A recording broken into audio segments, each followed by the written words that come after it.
9장에 있는 말씀입니다. 마태복음 9장 35절에 있는 말씀 보시겠습니다.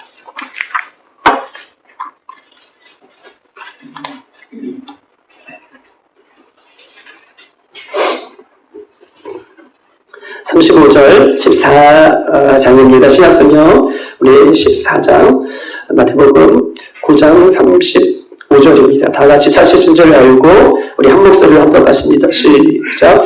예수께서 모든 도시와 마을에 두루 다니사 그들의 회당에서 가르치시며 천국 복음을 전파하시며 모든 병과 모든 악한 것을 고치시니라. 아멘. 이 말씀은 예수님께서 직접 예수님의 제자들에게 하신 말씀이죠. 예수님께서는 모든 도시와 마을에 두루 다니시면서 회당에서 한번 펼쳐볼까요? 가르치시며 주를 주시고 그 다음에 천국 복음을 전파하시며 주를 주시고 모든 병과 모든 약한 것을 고치신다. 가르치시고 전파하시고 고치신 것이 예수님께서 직접 하셨던 세계의 3대 사역이다라고 얘기할 수 있는 것입니다. 오늘 이 말씀을 중심으로 우리가 어떻게 하면 이 사역을 예수님의 참된 제자가 되어서 이 일들을 감당할 수 있는가에 대한 부분들을 함께 나누려고 합니다. 저는 지금 우리 교회에 빌라델피아 교회에 부임해서 매해 그 주제에 맞는 새 신년 예배는 매해 그 주제에 맞게 그 주제에 따라 또 그 주제를 위해서 본문을 정하고 여러분에게 그 주제에 대한 설교를 여러분에게 말씀드렸습니다. 올한해는 우리 김병자 권사님이 잘 마치셨던 것처럼 우리가 예수 그리스도의 예수님의 참된 제자가 되라라고 하는 것이 올 한 해 우리에게 주신 목표예요. 표예요. 우리가 그게 살자고 예수님께서는 우리에게 이 말씀을 주셨습니다. 예수님의 참된 제자가 되라라고 하신 이유는요, 보세요. 올 한 해 예수님의 참된 제자가 되라라고 하는 예수님의 참된 제자의 호칭에 우리가 부끄럽지 않은 신앙생활과 부끄럽지 않은 믿음생활을 하자는 거예요. 예수님의 참된 제자잖아요. 어떤 세상 누구의 제자가 아니라 그 교수 밑에 제자가 아니라 누구 선생님 밑에 그런 세상의 제자가 아니라 우리는요 예수님의 참된 제자예요. 그 호칭에 걸맞는 신앙생활, 걸맞는 믿음생활, 걸맞는 그런 삶을 살기 위해서 예수님은 우리에게 예수님의 참된 제자가 되라 라고 이렇게 말씀하고 계시는 것입니다. 그렇다면 우리는요 예수님의 참된 제자가 어떻게 될 수 있을까요? 내가 보기엔 나는 여전히 아닌데, 내가 보기에 여전히 나는 부끄러운데, 여러분 우리는 예수님의 참된 제자가 어떻게 될 수 있을까요? 첫 번째는요 이거예요. 나의 정체성이 무엇인지를 정확하게 알아야 돼요. 이때에 나의 정체성이 무엇인지를 알 때에 우리는요 내가 참된 제자구나, 나 제자 맞구나, 내가 제자로서의 그 힘이, 영적인 힘이 그 안에서 생기는 것이다 라고 이렇게 이야기를 할 수 있는 것입니다. 첫 번째는요 내 정체성이 무엇인가 라고 하는 것입니다. 여러분 과연 나는 무엇입니까? 나는 누구입니까? 여러분 인간이요 정체성이 확립이 되잖아요. 그러면 그 정체성이 확립이 되면 그 삶의 방향이 결정이 되는 거예요. 내가 삶의 방향과 신앙의 방향이 어디로 갈지, 어떤 곳으로 갈지 나는 아직도 모르겠어 라고 한다면 여러분 그 사람은요 내 신앙의 정체성도 내 삶의 정체성도 명확하게 형성이 안 되셨기 때문에 그래요. 내가 누구인지를, 내가 무엇인지를, 내가 누구인지를 정확히 알면요 그때에 그 정체성이 형성이 되면서 삶의 방향성이 세워지는 거예요. 신앙 안에서도 내가 누구인지를 정확히 알면 신앙의 방향성이 정확하게 세워지는 거예요. 그런데 내가 누구인지, 내가 무엇인지, 내가 무엇을 해야 되는지 이 정체성을 내가 확립하지 않으면 신앙의 방향도, 인생의 방향도, 삶의 방향도 어떻게 해요? 잘, 곧바로, 온전하게, 바르게 나가지 못하게 되는 것이다 라고 이야기를 해드리는 것입니다. 사랑하는 여러분, 이 세상의 사람들은요 많이 배웠습니다. 그렇죠? 이 세상 사람들은 예전보다 많이 배웠어요. 그리고 이 세상의 사람들은 많은 교육도 합니다. 그런데 나는 누구인가에 대한 질문에 이 세상은요, 명확하게 답을 해주지 못하고 있는 것이 이 세상의 모습이에요. 내가 학교에 다니면서 좋은 시험 성적을 받았어요. 내가 학교에 다니면서 나쁜 시험 성적을 받았어요. 내가 학교에 다니면서 좋은 대학을 갔어요. 내가 학교에 다니면서 좋은 대학을 못 갔어요. 여러분, 그게 나입니까? 그게 나냐고요. 좋은 성적, 좋지 못한 성적, 좋은 대학, 좋지 못한 대학, 여러분, 그게 나냐고요. 또 한번 보십시다. 여러분, 내가 회사를, 직장을 다니면서 여러분, 월급도 받고 승진도 받고 직분도 받아요. 그것이 나입니까? 내가 월급을 300만원, 400만원, 500만원, 승진도 하고 직분도 받아요. 그게 나입니까? 그게 나일 수 없죠. 여러분, 또 한번 생각해 봅시다.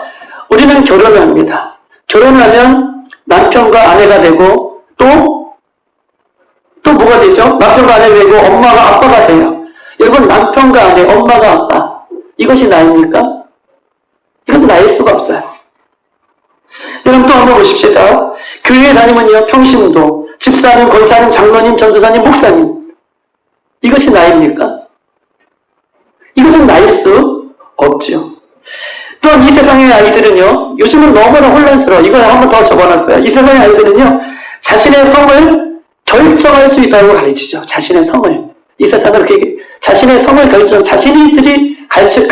자신들이 성을 결정할 수 있다라고 유럽에는 이미 그렇게 가르치고 있습니다. 나는 남자로 태어났는데, 나는 여자아이로 태어났는데, 이 아이들이 자라면서 자신의 성을 결정해요. 남자아이가 여자로 결정하면 여자가 되는 것이고, 여자아이가 남자로 내가 살고 싶다라고 그 성을 결정하면 남자아이가 되는 것입니다. 또 어떤 아이는 남성도 아니고 여성도 아닌 그 애매모호한 이상한 성도 인정해주는 여러 가지의 성도 인정해주는 시대를 지금 살고 있는 것입니다. 남성 아빠, 남성 엄마, 여성 아빠, 여성 엄마.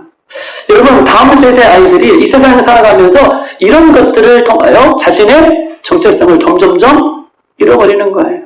이 세상은요, 우리의 정체성이 무엇인지, 내가 누구인지에 대한 명확한 답을 이 세상은 우리에게 줄 수가 없는 것입니다. 이런 것입니다. 그런데요, 하나님은 저와 여러분, 예수 그리스도를 믿는 사람들에게 정확하게 말씀하고 계셔요. 하나님은요, 우리를요, 하나님의 자녀, 할렐루야, 하나님의 자녀라고 말씀해 주셔요. 그리고 오늘 우리가 필요했던 것처럼 예수 그리스도를 믿는 사람들은 우리를 예수님의 제자라고 성경은 이 명확하게 하나님은 우리를 하나님의 자녀로, 그리고 하나님의 예수 그리스도를 따르는 예수님의 제자로 이 명확한 정체성을 우리에게 주시는 분이 하나님이세요. 그리고 성경은 그 해답을 우리에게 주시고 있는 것입니다. 여러분, 하나님의 자녀, 예수님의 제자, 이 정체성은요, 이 세상이 주는 세상의 정체성은요, 이 땅에서만 유효해요. 근데 보세요. 하나님의 자녀, 예수님의 제자, 이것은요, 영원한 정체성이에요. 이 땅에서만 유효한 정체성이 아니라 시공간을 초월한 영원한 정체성이다 라고 이 정체성의 특징을 이야기할 수 있는 것입니다. 지금도요, 앞으로 예수님 다시 오실 때까지 죽어서도요, 변함이 없는 정체성이 하나님의 자녀, 예수님의 제자. 이 정체성은 이렇게 영원한 것이다. 반응해 주시면 옆으로 좀 나가세요. 오케이. 네, 됐어요. 저 보시려고 이렇게 하시는데 너무 예쁘시게 여기 찍으려고 얼굴 잘 보이죠. 좀 봐봐, 좀 나가라. 맞아요. 그래요. 이게 우리의 정체성이에요. 하나님의 자녀, 그 다음에 예수님의 제자. 영원한 정체성. 하나님께서 우리에게 주시는 이 정체성인 것입니다. 오늘 이 본문 35절을 이야기하기 전에 우리가 본문 9장 1절을 이야기를 한번 보십시다. 본문 1장 9절 한번 보십시다.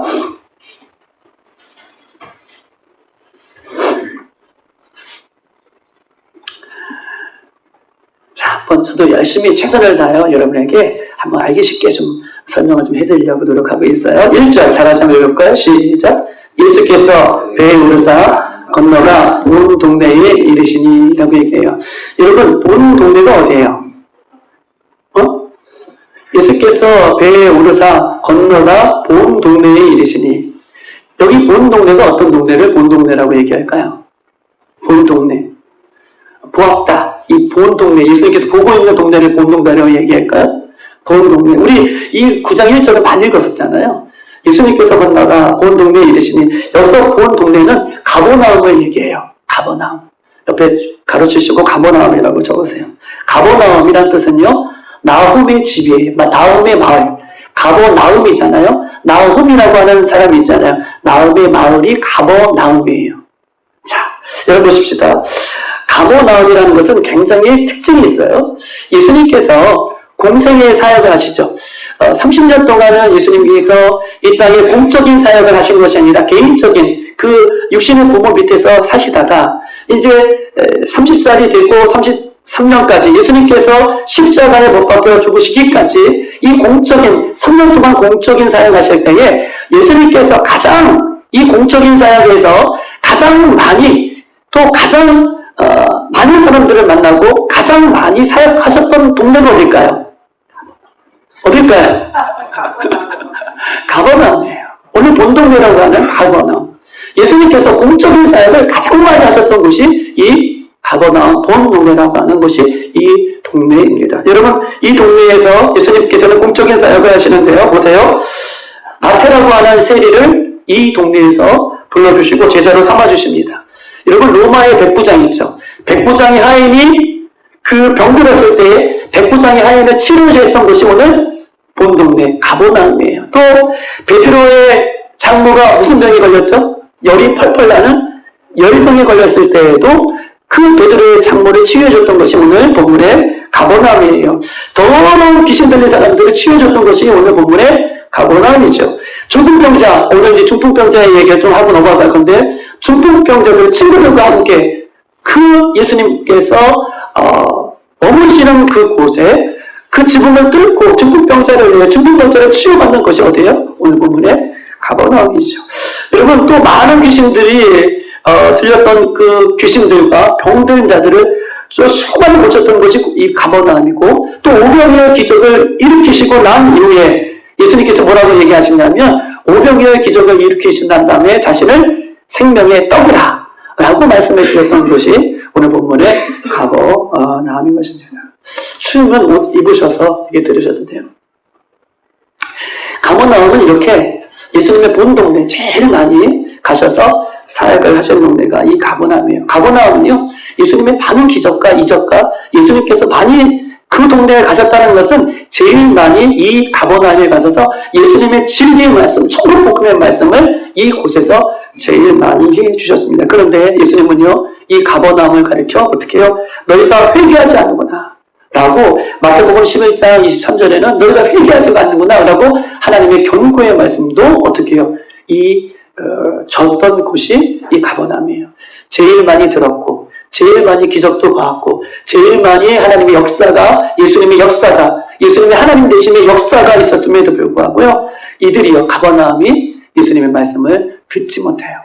회개하라 라고 예수님께서 권고하십니다. 여러분, 예수님의 말씀을 들어도요, 보세요. 내 귀가, 우리 금요일날 말씀드렸던 것처럼 예수님이 아무리 말씀을 하셔도 내 귀가 변하지 않으면 예수님 말씀을 들을 수 없어요. 여러분, 오늘 이 선포되는 하나님의 말씀을, 여러분, 영적인 귀가, 우리가 영적으로 이 귀가 있죠. 그럼 영적으로 귀가 내가 껴있어요. 하나님의 말씀을, 예수님의 말씀을 온전히 잘 우리가 믿음으로 들을 수 있는 것입니다. 여러분, 사도행전 2장에 우리가 금요일날 보았던 것처럼 참된 제자들이 성령이 충만하였어요. 그리고 성령이 그들에게 임하는데 2절에는 호련히 하늘부터 급하고 강한 바람 같은 소리가 있다. 여러분, 성령이 충만하면 어떻게 해요? 제일 먼저 내 귀로 듣는 거예요. 여러분 보세요. 저 좀 봐주세요. 성령이 충만하면 급하고 강한 바람 같은 소리가 내 귀에 들려요. 강화 같은 소리가 내 눈에 보았다, 내 생각 속에 들어왔다, 내 마음 속에 들어왔다 라고 하는 것이 아니라 급하고 강한 바람 같은 소리가 내 귀의 소리에 들렸다라고 하는 것은 성령이 임하면 내 귀가 어떻게 해요? 바뀐다는 것을 얘기해요. 즉 성령이 임하면 그때부터 내 귀가 열려서 하나님의 말씀을, 하나님의 음성을 온전히 잘 들을 수 있다는 거예요. 사랑하는 여러분, 우리는요 예배 시간에 빨리 나와야 되는 이유가 있어요. 예배 시간에 급하게 오는 것보다 예배 시간에 일찍 오셔서 인사 가끔 잠깐 하시고 성령님 어떻게 해요? 오늘 말씀 속에, 오늘 예배 속에, 오늘 기도 속에, 오늘 찬양 속에 내 귀를 열어주셔서 하나님의 말씀을 깨닫게 해주시옵소서. 하나님의 말씀을 들려주게 해주시옵소서. 듣기 원합니다. 여러분 이렇게 기도하셔야 돼요. 지금까지도 이렇게 기도하신 분이 있으셨다면 여러분 그렇게 기도하시는 것이 맞고요. 여러분 지금까지 그런 모습으로 살지 못하셨던 분이 있다면 교회 일찍 오셔요. 교회 일찍 오셔서 여러분 마음가짐을 새롭게 하시면서 예수님 오늘 예수님의 말씀을 들을 때 내 귀를 열어달라고, 성령님 내 귀를 열어달라고, 그럴 때에 여러분요 내 귀가 예수님께서 선포되는 그 말씀 속에 어떻게 해요? 열려 그 말씀을 말씀으로 받을 수 있는 귀한 은혜가 되는 거예요. 여러분 가버나움의 사람들은요 예수님이 그렇게 말씀하시고 기적을 베푸시고 생명의 은혜를 베풀어 주셨지만 가버나움은요 예수님 말씀을 듣지 못했어요. 그래서 회개하라 라고 하는 예수님의 책망의 음성도 그들이 듣게 되는 것입니다. 오늘 2절을 한번 읽어보십시다. 2절 다 예수님께서 가버나움에 오셨습니다. 2절 다 같이 9장 2절 시작. 심상의 눈 중풍병자들 사람들이 데리고 오늘 예수께서 그들의 믿음을 보시고 중풍병자에게 이르시되 작은 자야 안심하라 내 제사함을 받았느니라. 여러분 보세요. 오늘 이 본문은 마가복음에서도 이렇게 마가복음 2장에서도 이야기하고 있어요. 마가복음 2장 1절에서 5절에는 이 본문의 이야기가 더 자세하게 되어 있습니다. 마가복음 2장에서 이렇게 본문의 내용을 살펴보면 예수님에 대한 소문을 듣고 사람들이요 구름대처럼 몰려들었다라고 얘기해요. 여러분 보세요. 그리고 나서 거기에 예수님께서 구름대처럼 몰려들었는데 가버나움의 한 집에 들어가서 있었더라라고 얘기하고 있고 그 다음에 모든 사람들이 지금 그 예수님의 계신 그 집을 중심으로 해서 사람들이 그 집을 둘러싸고 있는 거예요. 여러분 보세요. 마가복음에는 이 이야기를 중심으로 얘기하고 있는데 사람들이 구름대처럼 몰려들었어요. 그리고 예수님께서 한 집에 머물고 계시는데 그 집을 모든 사람들이 다 에워싸고 있는 상태입니다. 그런데 보세요. 갑자기 중풍병자에 걸린 사람을 친구들이 침대에 누워서 여러분 이 예수님이 거하시는 예수님이 계시는 그곳에 뭘 뜯어요? 천장을 어떻게 해요? 뜯는 거예요. 천장을 뚫고 이 침대를 중풍병이니까 움직일 수 없는 그 사람을 침대에 뉘우쳐로 줄을 매달아 예수님 곁으로 예수님 있는 곳으로 지금 줄을 내리고 있는 상태인 것입니다. 여러분 보세요. 얼마나 괴기스럽습니까? 얼마나 무례한 행동이에요? 얼마나 염치 없는 행동입니까? 오늘요, 제가 중국에 있을 때, 중국 일조에서 개척해서, 중국 저희가 섬겼던 교회가, 저희가 개척했던 교회가 꼭대기층에 있어요. 그 꼭대기층에 대부분 뭐가 있어요? 실외기나 또 외부의 장부들이 올라가잖아요. 그런데 저희 2층에, 어떤 저희가 4층이 꼭대기였고, 3층에 뭐가 왔냐면, 다단계 같은 그런 사람들이 이렇게 그 업체들이 들어왔어요. 그리고 나서 그 업체들이 이렇게 주일날 모여서, 성도들이 모여서 예배 드리는데 그 3층의 주인이 밖에 실외기를 달라고 그러는지 뭘 끊어내는지 양해도 구하지 않고 지금 모임을 갖고 있잖아요. 그들은 우리가 예배하는지 모르는지 어쨌든 모임을 갖고 있잖아요. 한국 사람들이 모임을 갖고 있는데 오더니 여기가 창문이 이렇게 생겼어요. 이 창문에서 막 작업하는 거예요. 사전에 저한테 양해를 구했습니까? 안 구했습니까? 양해도 안 구해요. 그러면 성도들도 저도 어떤 마음이 들까요? 저런 예의 없는 사람이 있어? 라고 당연히 들죠. 왜? 우리가 지금 모임하고 있는데. 예수님께서 예수님의 수많은 사람들과 예수님 따르는 수많은 사람들과 그 앞에 예수님이 거하시는 집 안에 아마 사람들도 꽉 찼을 거예요. 그런데 갑자기 지문이 뚫리다니 아픈 사람은 교회에 있고, 사람들이 예수님과 집중하고 있는데, 주둥이 뜯기고 침대가 내려오고 이런 상황이 펼쳐진다면 얼마나 무리합니까? 얼마나 염치 없는 짓이에요? 얼마나 지금 기분이 상하는 일이에요. 그런데 보십시다. 오늘 본문에 이런 예상치도 않는 상황 가운데 오늘 본문에 보세요. 2절에 보면 이렇게 써 있습니다. 되게 중요한 말씀이 있습니다. 중풍병자가 사람들이 오거늘 중풍병자를 사람들이 데리고 내려오는 것을 예수께서 그들의 믿음을 보시고 중풍병자에게 이르시되 뭐라고 불러요? 작은 자야 라고 예수님께서 이렇게 불러주신 것입니다. 중풍병자 친구들이 지금 그 중풍병자를 고치시기 위해 어떻게 내려오는 거예요. 여러분 보십시다. 이들의 모습 속에서 하나를 발견할 것이 있어요. 여러분, 이 친구들도 그렇고 이 중풍병자들도 그렇고요. 예수님을 만나면 자신의 병이 낫겠다고 하는 어떻게 뭐가 있을까요? 믿음이에요. 다른 말로 표현하면 갈급함이죠. 갈급함. 중풍병자 친구들도, 중풍병자의 친구들도, 중풍병자도 예수님을 만나면 내 병이 치유될 수 있다라고 하는 믿음, 즉 갈급함. 이것이 그들 안에 소원으로 있는 거예요. 사랑하는 여러분, 우리 안에요, 갈급함은요, 믿음으로 연결되어지는 거예요. 처음부터 믿음이 생기는 게 아니에요. 예수님을 만나면 낫겠다라고 하는 갈급함.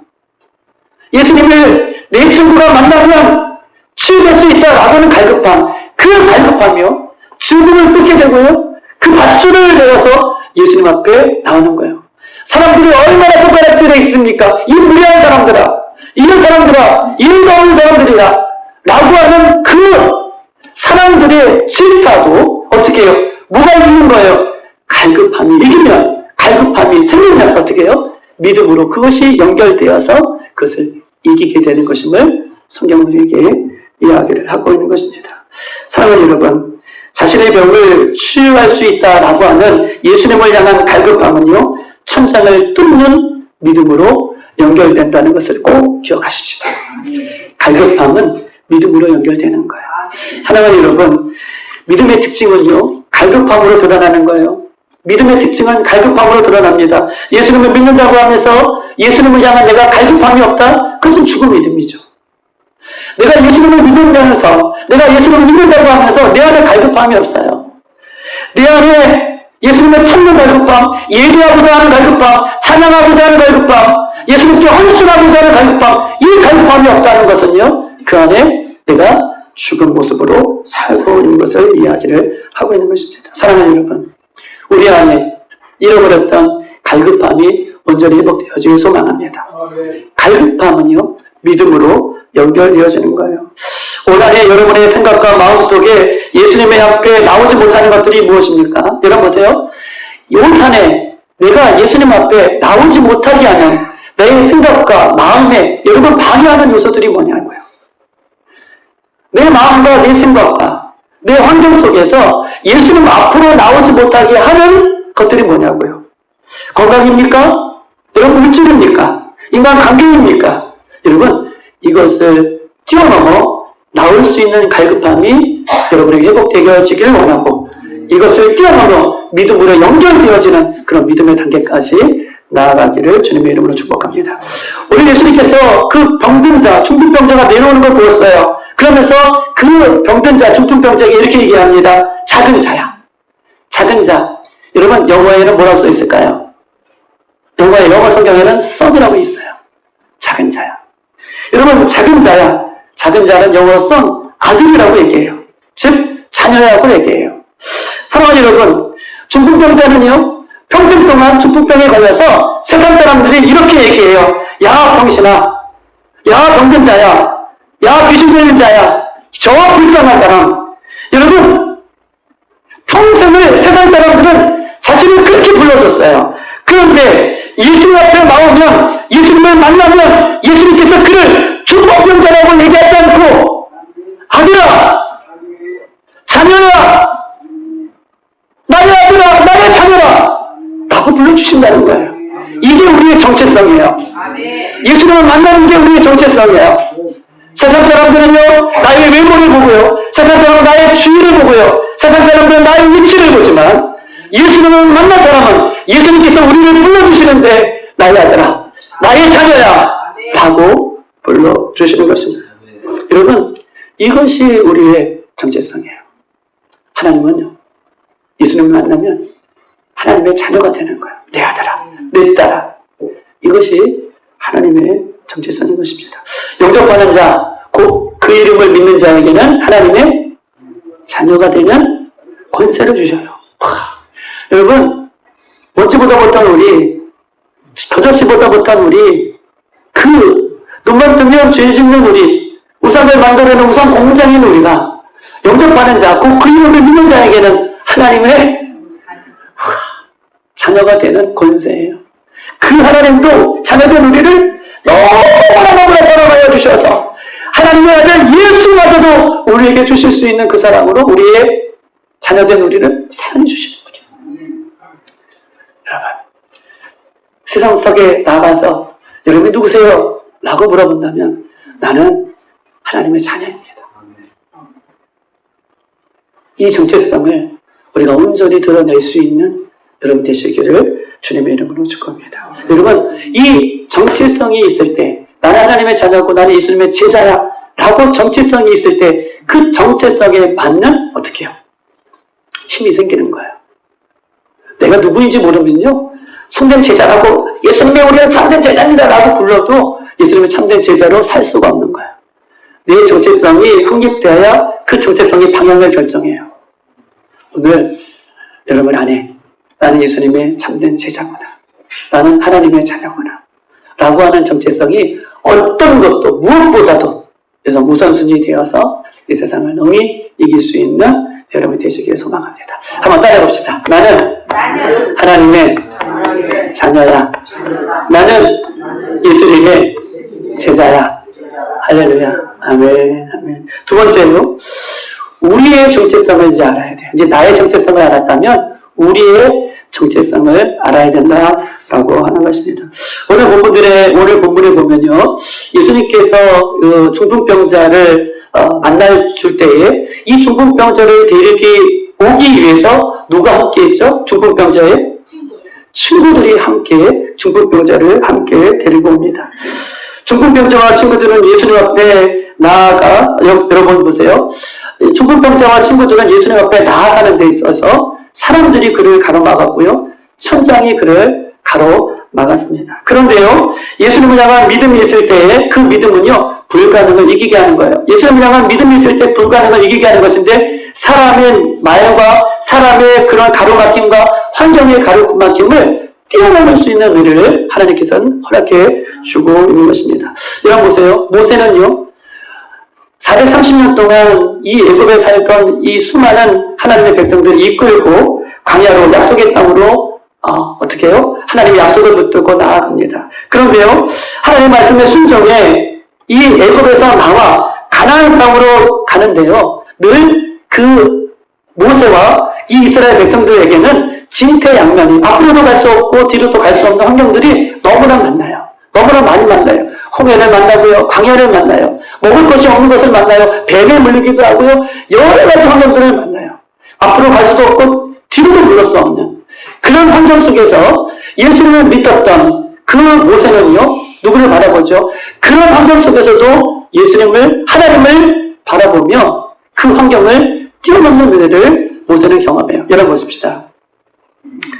이스라엘 백성들이요, 430년 동안 노예 살다가 가나안 땅에 약속의 땅으로 가요. 그냥 형통한 길을 가는 것이 아니라 수많은 어려움들이 있어요. 그 수많은 어려움들을 보면 때려치고 포기하고 그런 수준의 차원이 아니라 앞으로 가야 되는데 앞으로도 갈 수 없고 뒤로도 갈 수 없는, 앞으로도 가면 죽을 것 같고 뒤로도 가도 죽을 것 같은 이런 환경을 만나요. 그런데 믿음의 사람 모세는요, 이런 어려움을 만날 때마다 하나님을 바라봅니다. 믿음이 없는 백성들은 뭘 바라보죠? 자꾸 과거를 바라봐요. 그래서 사람을 공격하고 하나님을 원망하게 되는 것입니다. 믿음의 사람은요, 어려운 순간에 하나님을 바라봄으로써 바다 같은 문제가 갈라지는 기적을 경험하지만, 믿음이 없는 사람은 어떻게 해요? 그 문제 앞에 매몰되어서 하나님을 바라보지 못하기 때문에 그 문제 앞에 넘어진다는 것을 오늘 본문은 우리에게 이야기하고 있죠. 중풍 병자는요, 자신의 힘으로 그 앞에 나아갈 수 없어요. 그런데 친구들이 함께 주복을 뚫은 것은요, 예수님 앞에 나아가는 큰 방해가 있을지라도, 사람이 있을지라도, 사람의 방해가 있고 환경의 방해가 있을지라도 이것들을 이길 수 있는 것은요, 그 친구들과 함께 했기 때문에 이기는 거예요. 친구들이 함께 했기 때문에 이 어려운 순간들을 이기고 나아갔다는 것을 오늘 본문은 우리에게 이야기를 하고 있는 것입니다. 사랑하는 여러분, 중풍병자 친구들과 이 중풍병자와 그 예수님을 향한 그 믿음이 하나가 되어서 사람의 방해도 그 다음에 환경의 방해도 뚫고 예수님 앞에 나아갔다라고 하는 것입니다. 여러분, 믿음이 없는 사람은요, 문제를 만나면, 믿음이 없는 사람은 문제를 만나면 항상 상식을 찾고요, 항상 이성을 찾아요. 믿음이 없는 사람은 문제를 만나면 상식을 찾고 이성을 찾아요. 그러나 믿음의 사람은요, 문제를 만나면 하나님을 바라보는 거예요. 사랑하는 여러분, 2절에 그들의 믿음을 보시고, 예수님께서 누구의 믿음을 보시는 거예요? 그들의 믿음을 보셔요. 그들은 누구예요? 중풍병자들의 친구예요. 중풍병자의 믿음도 중요하지만, 아까 중풍병자를 예수님께서 뭐라고 불렀었어요? 내 아들아! 라고 불러주셨던 것처럼 중풍병자의 믿음을 하나님께서 보셨지만, 2절에는요, 그들의 믿음도 보셔요. 아멘. 여러분 보십시다.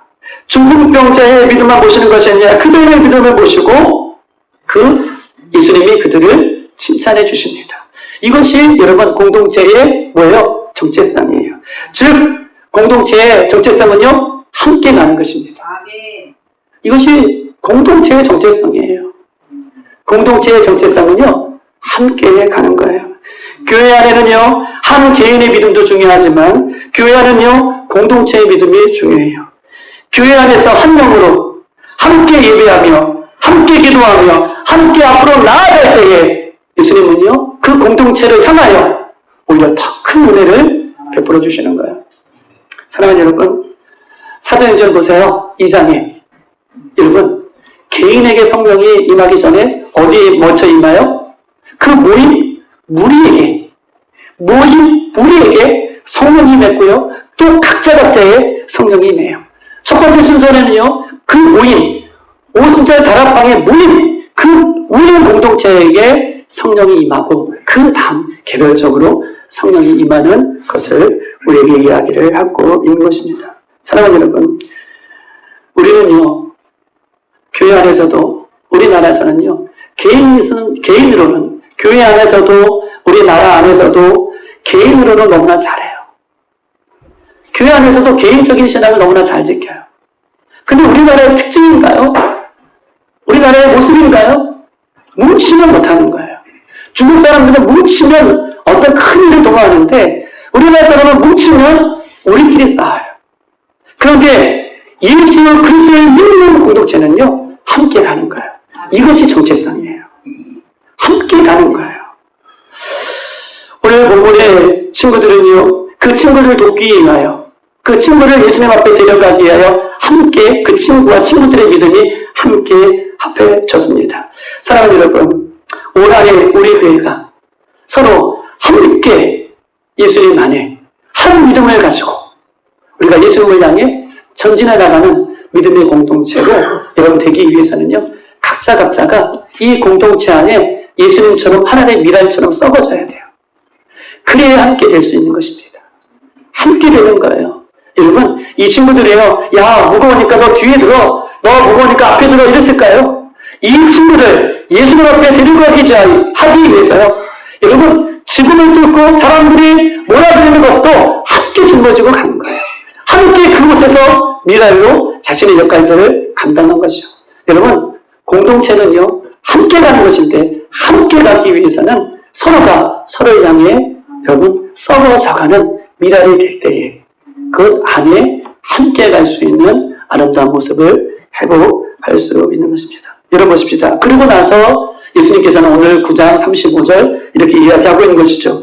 예수께서 모든 도시와 마을로 두루 다니시면서 그들을 회당에서 가르치시며 그 다음에 천국 복음을 전파하시며 모든 병과 모든 악한 것을 고치신다라고 얘기해요. 예수님께서 예수님의 3대 사역을 얘기하시면서 가르치시고 전파하시고 치유하시는 사역이 모든 마을과 모든 곳에서 이렇게 하셨다라고 오늘 본문은 이야기를 하고 있는 것입니다. 여러분, 예수님의 나는 제자고 하나님의 나는 자녀라 라고 정체성을 확인했어요. 그리고 공동체는 이렇게 친구들과 함께 가는구나. 예수님의 공동체는 함께 가는구나 라는 것을 공동체의 정체를 알았습니다. 그렇다면 우리는 이제부터 뭘 해야 될까요? 나의 정체성도 알고 이제 교회 공동체 안에 이 정체성도 회복됐어요. 그렇다면 예수님을 닮아가는 거예요. 이제부터는 예수님을 닮아가셔야 돼요.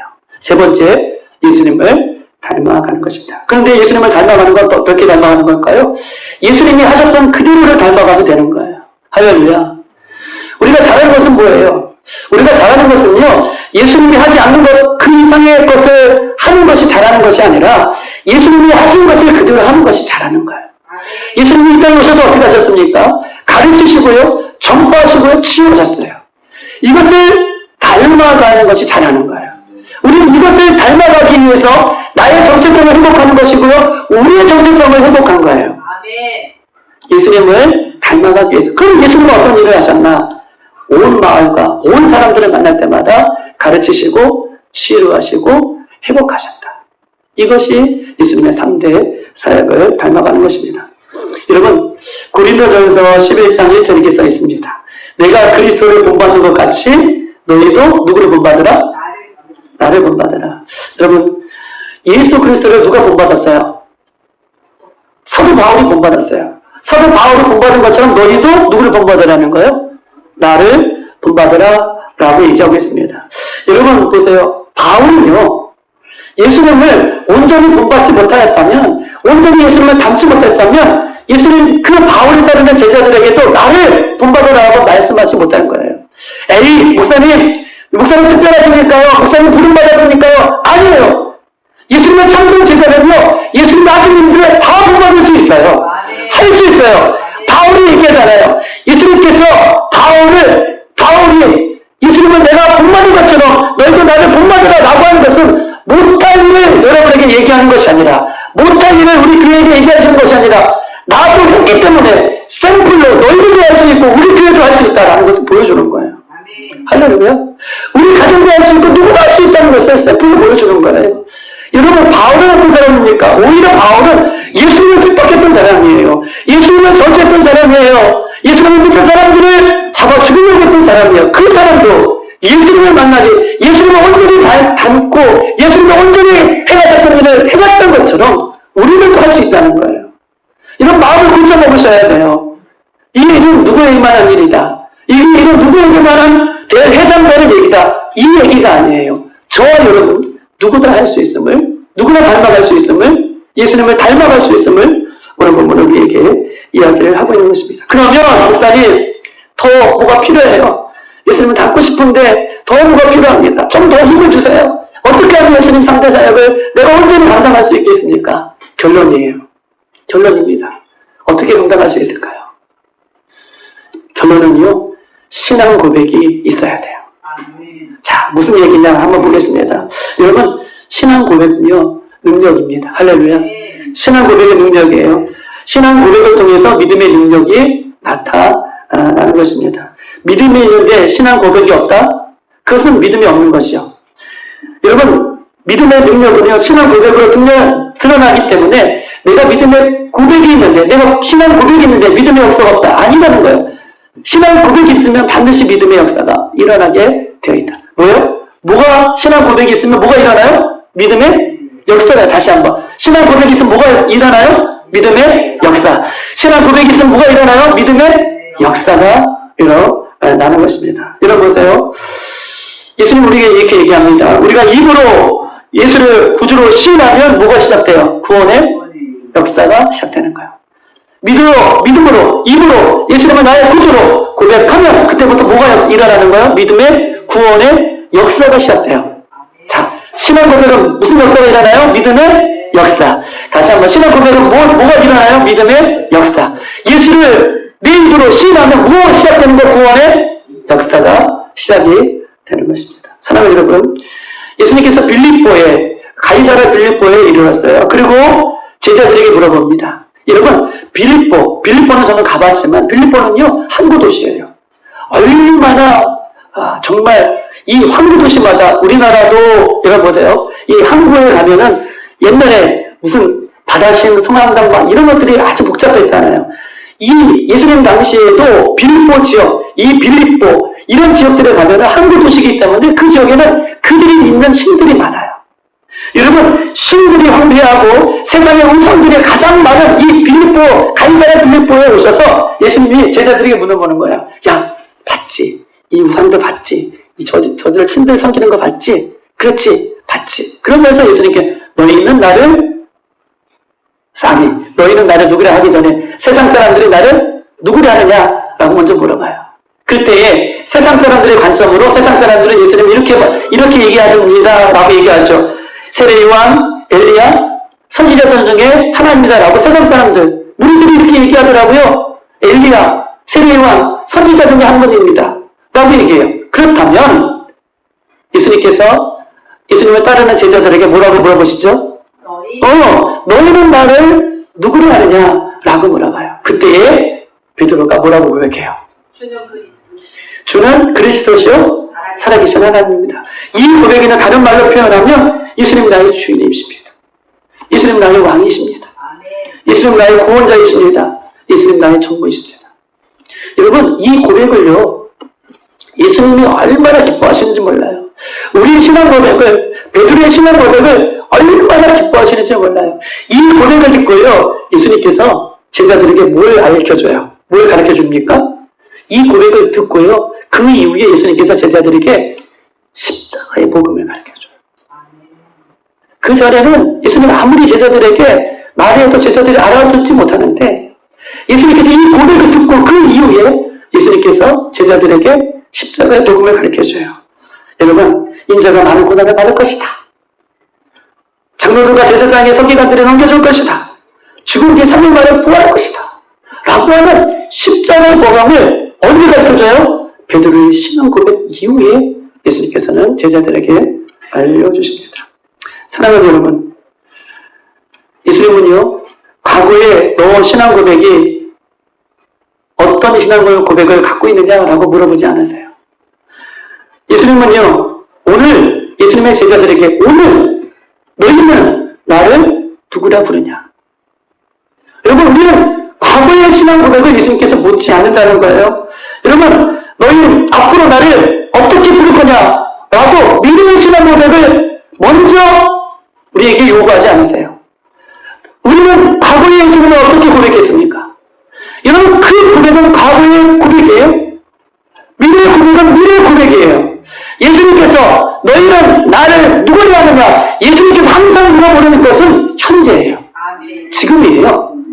여러분 이 추운 이곳에 막 화려하고 좋은 길도 많은데 이곳에 와서 지금 이곳이에요. 지금이에요. 이 빌라델피아 안에서 너희는 나는 예수님을 뭐라 부를 거냐고요 지금. 과거에 불렀던 예수님이 아니에요. 2024년도 내가 뜨거웠게 그 첫사랑의 그 예수님이 아니라 지금 내가 예수님을 어떻게 고백하느냐가 믿음으로 연결되어지고 믿음이 역전하게 거예요. 내가 예수님의 사회사역을 어떻게 하냐고요? 가르치고 전파하고 치료하는 거 나는 못해요. 그런데요 믿음의 고백을 통해 믿음이 연결되어지는 거예요. 신앙의 고백을 통해 그 고백이 하나님 앞에 상달되어지는 것입니다. 사랑하는 여러분, 예수님은 항상 현재를 묻고 있어요. 현재, 나는 지금 누구라고 말하느냐? 누구라고 고백하느냐? 지난주가 아니에요. 지난주의 고백이에요. 오늘이에요. 지금이에요. 나는 어떻게 고백하느냐? 아이를 키우면서 그곳에서 나를 어떻게 주님을 고백하고 있느냐? 이 추운 이곳에 와서 나는 지금 주님을 어떻게 고백하고 있느냐? 왜 지금 묻고 계십니까? 여러분, 왜 지금 예수님은 지금 고백을 듣고 싶어 하십니까? 예수님은요, 지금도 살아계신 분이시기 때문에 지금 이 고백을 듣고 싶으신 거예요. 예수님은 지금도 살아계신 분이시기 때문에 지금 이 고백을 우리에게 듣고 싶은 것입니다. 여러분, 요한복음 21장에는요, 요한복음 21장까지 있어요. 요한복음 21장에는 어떤 예수님을 만나요? 부활하신 예수님이에요. 19장에는 죽으셨어요. 그리고 20장, 21장에는 갈릴리에서 예수님을 갈릴리로 다 제각기 떠난, 예수님을 모른다고 부인하여 갈릴리로 다 제각기로 떠난 그들을 부활하셔서 예수님이 쫓아가세요. 그리고 그곳을 만나주세요. 그러면서 예수님 뭐라고 말씀하십니까? 사랑하는 제자들에게 이렇게 얘기하세요. 요한의 아들 시몬아, 내가 지금 나를 사랑하느냐예요. 너 과거에 나를 사랑했다고 하면서 너 나를 제물로 부인할 수 있어 라고 하는 것이 아니라 우리 예수님은 지금 나를 사랑하느냐, 지금 나를 사랑하느냐 나를 묻고 계셔요. 베드로가 이렇게 고백합니다. 주님, 내가 주님을 사랑하는지 주님이 아십니다. 이 고백을 한 이후에 몇 장으로 넘어가는 거예요? 요한복음 21장 다음 뭘 넘어가요? 사도행전 넘어가요. 이 고백을 이후에요, 베드로가요 자신의 생명을 걸더라고요. 고백은요 능력이에요. 고백은 힘이에요. 우리가 시험 들고 어려울 때요, 앞이 보이지 않을 때요, 내 신앙 고백을 주님께서 들으시더라고요. 그게 믿음이에요. 그것이 앞으로 통과할 수 있는 여러분 힘이에요. 내가 어려움이 있어요. 앞이 보이지 않아요. 여러분 그때에 이스라엘 백성들처럼 뒤를 돌아보며 원망과 불평은요 신앙 고백이라 해서 이들은요 뒤로 빠빠하는 거예요. 40년 동안. 그러나요 내가 주님을 바라보며 우리는 할 수 있다 라고 하는 신앙 고백을 할 때 여호수아와 갈렙만 어떻게 해요? 가나안 땅으로 들어가는 역사를 주님께서 우리에게 주시는 거예요. 2025년도 새롭게 시작하면서 우리는 할 수 없어요. 그럼 세 가지예요. 첫 번째, 나의 정체성이 무엇인지를 확보해야 되고요. 그 다음에 우리는 누구인지를 정체성을 확보하고요. 그 정체성을 회복한 다음에는요, 예수님을 닮아가는 것인데, 예수님을 닮아가는 것은 예수님께서 하셨던 세대의 사역을 닮아가는 거예요. 예수님께서 평생을 이렇게 공생의 세 번째 사역을 하셨기 때문에 가르치시고 전파하시고 치유하시고, 내가 어떻게 할 수 있느냐? 나는 못한다라고 할 때, 그때 뭘 해야 돼요? 우리의 신앙을 주님 앞에 고백하셔야 돼요. 주님 살아계십니다. 지금도 살아계십니다. 나는 할 수 없지만 주님 하십니다. 라고 하는 신앙 고백을 드릴 때에 이 고백을 통하여 하나님은 우리를 한 걸음 한 걸음 앞으로 전진해 나가게 하실 거예요. 여러분, 우리는 할 수 없습니다.